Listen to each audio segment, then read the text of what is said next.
Update 6.2 for PUBG on Xbox One and PS4 is coming to the test servers tonight, February 19th at 6 p.m. Pacific Time, which is 9 p.m. Eastern. And you might know by now that 6.2 is actually bringing us Team Deathmatch to PUBG, and I actually went over that in a previous video, so I'll have a link in the top right portion of the screen right now if you want to check out all the details about the Team Deathmatch mode. But there's another huge addition with this patch that's going to make a lot of players happy. But before we get started, make sure to like the video if you end up finding it useful, and subscribe to stay up to date on everything that I publish. Now, like I said, the test servers will be up tonight starting at 6 p.m. Pacific Time, and they should go until live server maintenance ends for this patch, which is currently scheduled for February 27th at 3 a.m. Pacific Time. If you're playing normal matches on the PTS, you only have the North American region, third-person perspective, squads, and random maps. So they're taking out map selection altogether with this patch as well. That's another thing that they're adding. They're taking away the option to pick Karakin by itself, and then having the other 3 maps as an option. It's just going to be random. You're going to pick one, and you're going to get a random map. But first, let's get into the huge news that's just come out for this patch. Update 6.2 is going to bring cross-party play. Now, we've already had cross-platform play, where we can play Xbox players against PS4 players, but you couldn't actually party up, you couldn't play together if you had a friend on a different console. Well, Update 6.2 looks to make that a thing of the past and actually join the consoles together to where you can actually play with each other. Players can now search players from both the same and different platforms to add as friends as your friends list in PUBG.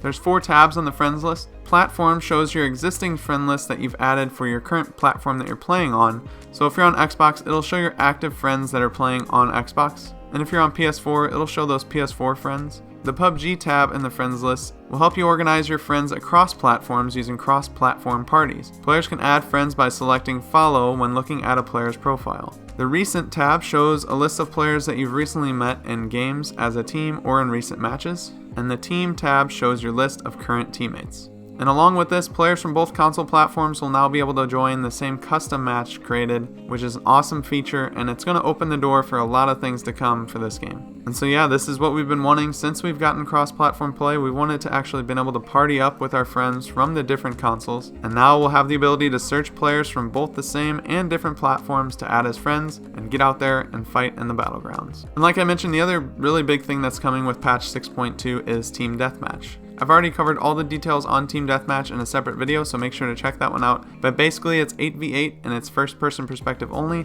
and there's 7 different maps that you can play across. And it's a respawn type of game, and you don't have to parachute down, you just respawn 5 seconds later after you die next to your teammates. First to 50 kills wins the round. You have to win 2 rounds out of 3 to win the match. And there's also some gameplay changes. They've made a lot of changes to the throwables. Frag grenades now do less damage to people that are wearing vests, and the damage decreases even further if you have a level 2 vest or a level 3 vest. Also, the item weight of the frag grenade has been increased by 50%, making it much harder to store a bunch at the end of the game and then just make your own red zone.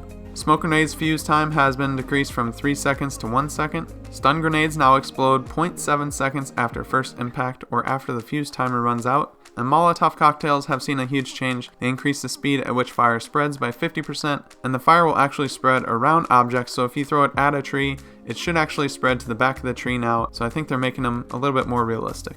There's also going to be some item spawn changes for Karakin. They're increasing the amount of first aids and boosts, but they're taking away some of the bandages, and they're also reducing sniper rifles, DMRs, and Win94s on the map. There were a ton of them before since the latest update, so I think it's a good thing that they're taking a little bit of a step back. But with those subtractions from the map, they're actually adding some things. They're adding the G36C and the MP5K. So those guns are nowhere to be found on PUBG right now because they were only on Vikendi, and like we know, Vikendi is gone. We'll just have to see if that throws off the balance. I'm pretty happy with this addition though. They finally added the waypoint feature to console, so before on PC you could actually mark a path for yourself 4 different points with the waypoint feature on the map, and now you'll be able to do that on console by pushing the left bumper button and then clicking in your right stick to select those 4 different points, and then as always you can press Y to remove them completely. They changed the way the blue zone looks. It makes it a little bit more clear to see through and a little bit easier to see where the blue is touching the ground. And a nice little feature to the parachuting, they actually made a follow button where you can select one player to follow from the start of the game. So if you have a teammate that's always going AFK, Kaz, then before they go AFK, maybe they can set to follow you and you can take them safely down with the team so they're not just dropping in the middle of an ocean on Sanhok. Or if you get tired of them going AFK and you want to punish them, you can fly them straight into the ocean and get them killed. It's up to you. With this patch, there's going to be another skill-based rating test, so that's the second wave of this test for PUBG Labs. So you'll have to go in and apply for it. It's not really a big deal if you don't do this on PTS probably, but once this goes to the live servers, a lot of you I know will want to do this. And like I mentioned at the start, the map selection is actually going away, and we'll just have random queue for all 4 maps that are in the game currently. So the 4 maps that you'll be able to get are Karakin, Sanhok, Erangel, and Miramar. It kind of stinks that you can't select Karakin right off the bat, because if you want a lot of action, you could just be sure to go straight Karakin and get a ton of fights. But now we have TDM. If you want to just shoot, just play TDM. If you want to play the actual game, you'll just have to stick with the random queue.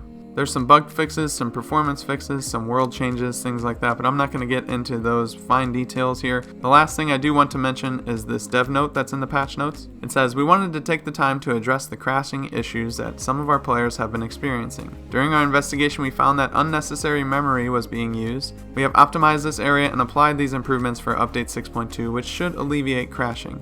Memory optimization is a top priority which will be continuously worked on as we aim to improve overall gameplay experience for our players. We appreciate all your feedback and reports. Please continue to let us know if you experience further crashing." So we'll just have to wait and see once we get this patch in our hands if this crashing has been alleviated like they say. Hopefully, we can cross our fingers. Hopefully they did a lot of work on this. I know they've been working a ton of hours trying to get this fixed. And people that like to say they shouldn't be adding things with the crashes going on with all these issues, there's different teams that work on different aspects of the game. Not every developer works on crashing and bugs. Not every developer works on art and the different things that are being added. So just keep that in mind as you're complaining in the comment section. I know you will anyway, but just keep that in mind that a lot of people work on this game, and I'm sure they are trying to get it as best as possible. But let me know what you guys are most excited about. Are you most excited to see Team Deathmatch, or are you most excited for the new cross-play party feature? Be sure to let me know in the comment section below. Also, like the video if you found it useful, and subscribe to stay up to date on everything that I publish. You can follow me on Twitter at YTBorders15.